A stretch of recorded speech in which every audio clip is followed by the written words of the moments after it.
We now move to the Olympics and track and field. We don't come here very often, but we have a suspension to get into with Sha'carri Richardson, the female Olympic sprinter, who's been left off to the Olympic team for her positive test last week for marijuana.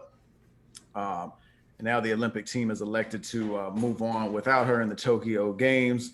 A lot of reaction to this on all sides. Some people, taking the approach that she broke the rule, got to suffer the consequences, and other people saying, well, it's a dumb rule. We should maybe update it and all that. So a whole lot of different sides to get into on this one. Drink. Where do you sit on this one? Well, I got a question for you. Would you consider marijuana as a performance enhancing drug? If you're asking me, do I think it helps in this sport with running faster? I'm gonna have to probably say no. But I'm not a big expert on the effects. So Okay.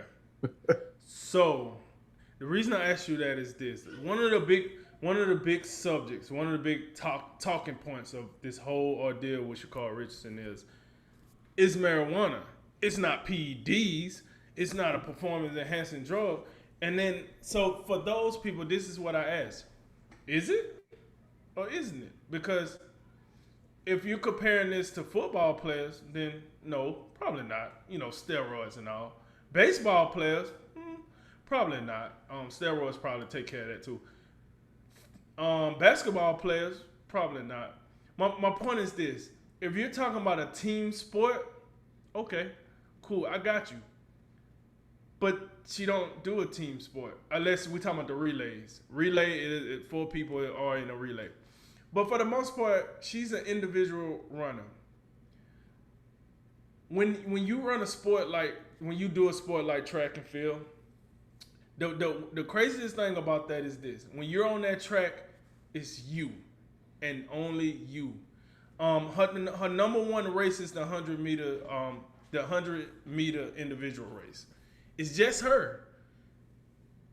The win and loss of that race is just on Sha'carri Richardson. Meaning, when she from the time that gun shoot to the time she finished that past that finish line, is on her. She has to run as fast as possible from one end to the other end to win. Now, think about this. You have to ask yourself, in a sport where you're the only person in the spotlight, you control the wins and loss of your career. How high do you think anxiety is in a sport like that?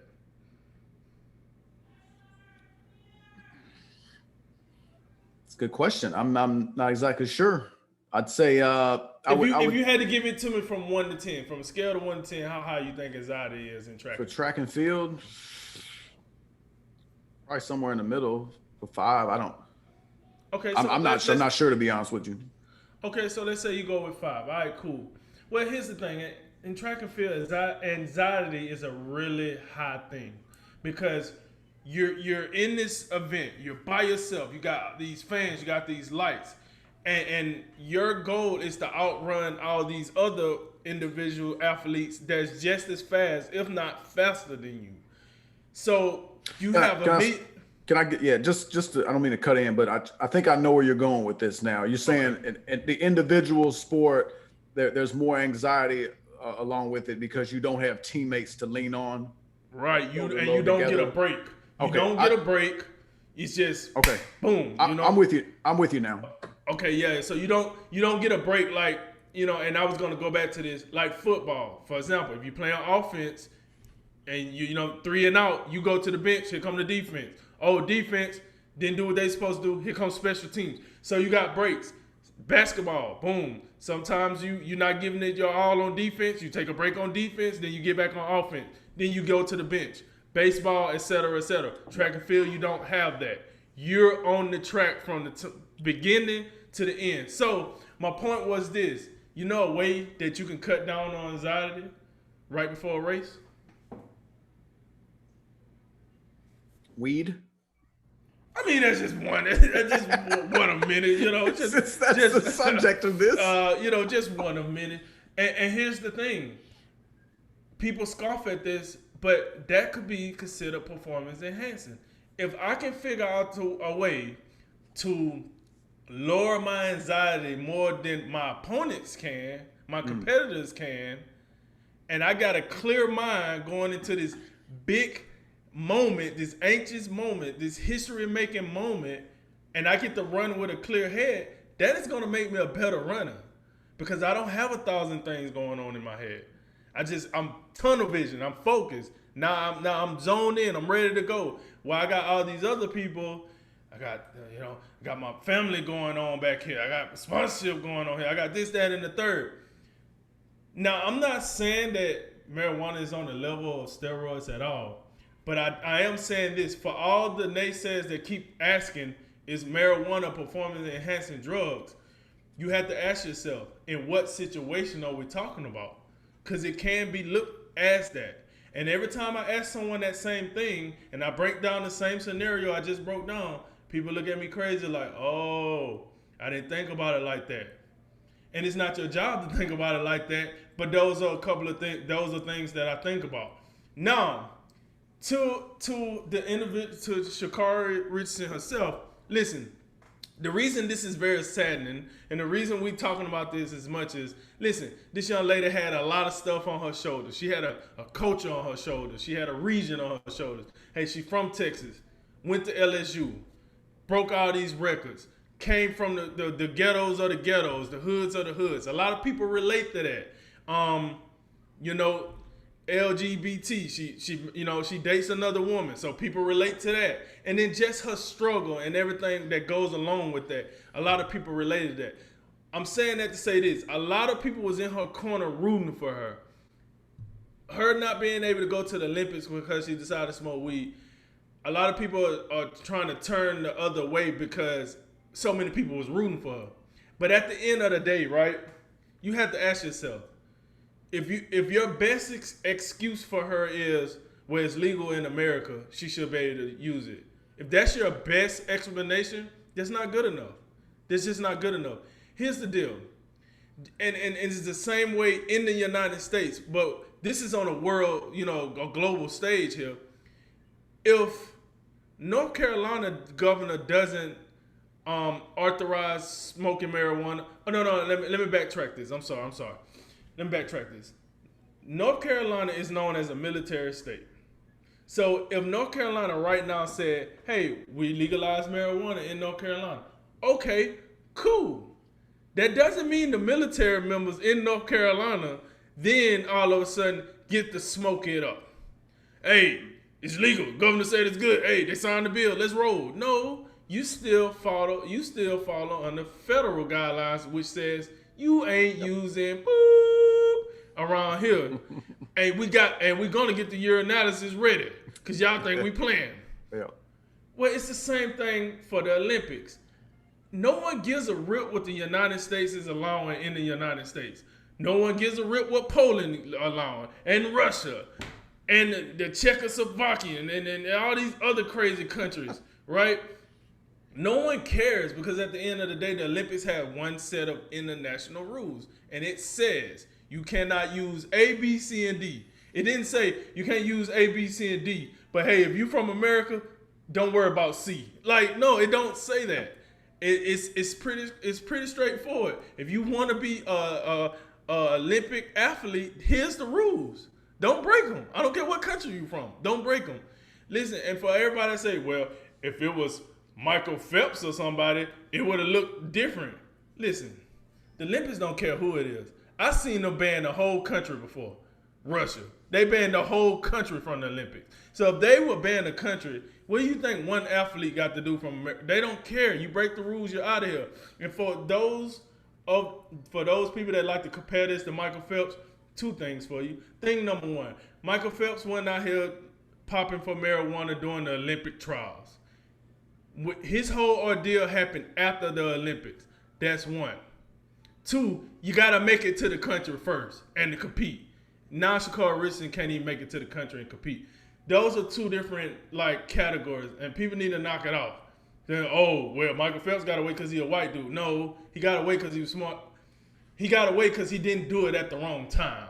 And I wouldn't even say he got away with it. He got in trouble for it, but it was in the off season, so people assumed he got away with it because he didn't do it during the Olympic trials, and it became a bigger story than it already was. So with all that said, man, here's the deal.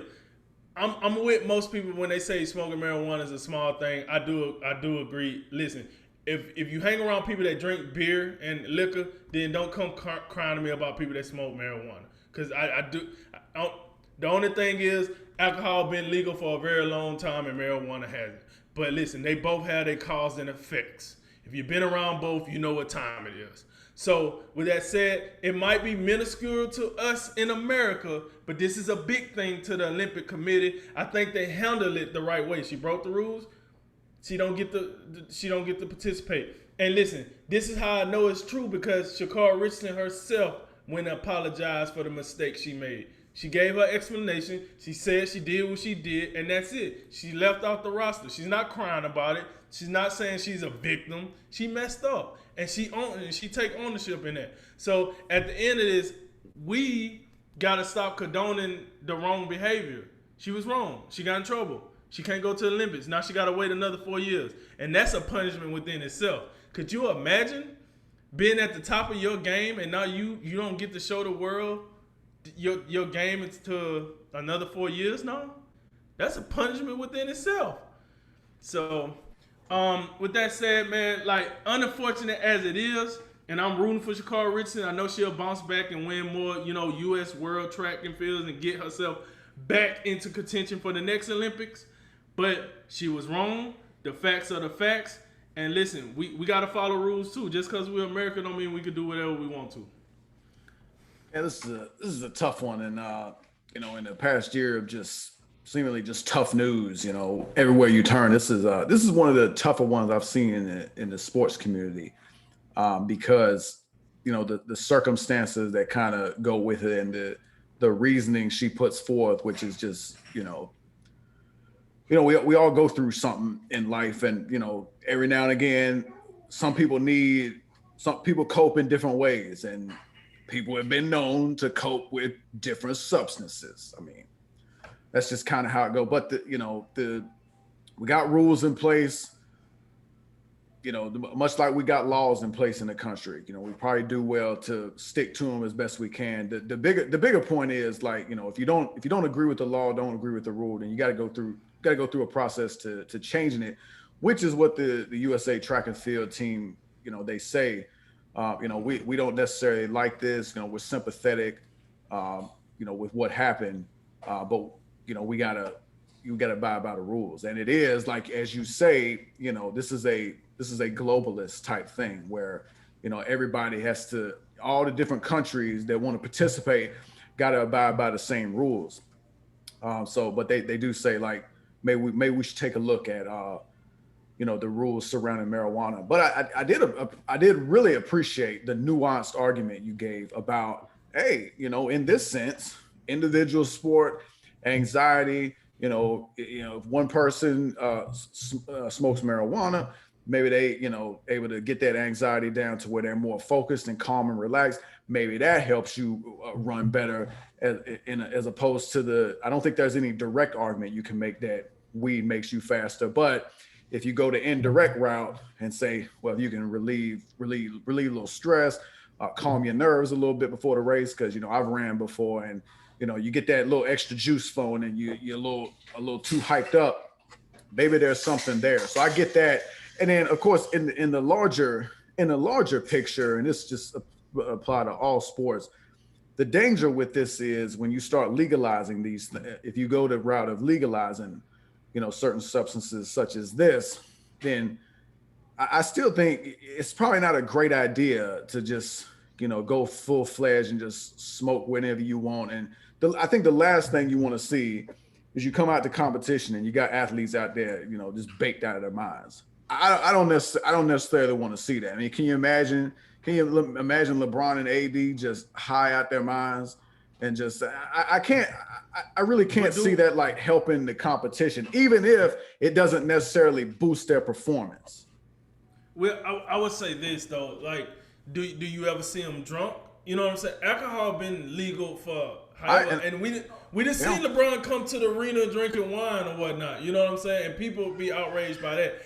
I don't like people if they say that. Okay, I don't want to see the athletes high. Well, that don't necessarily mean you'll see them high. How many of them have you seen drunk?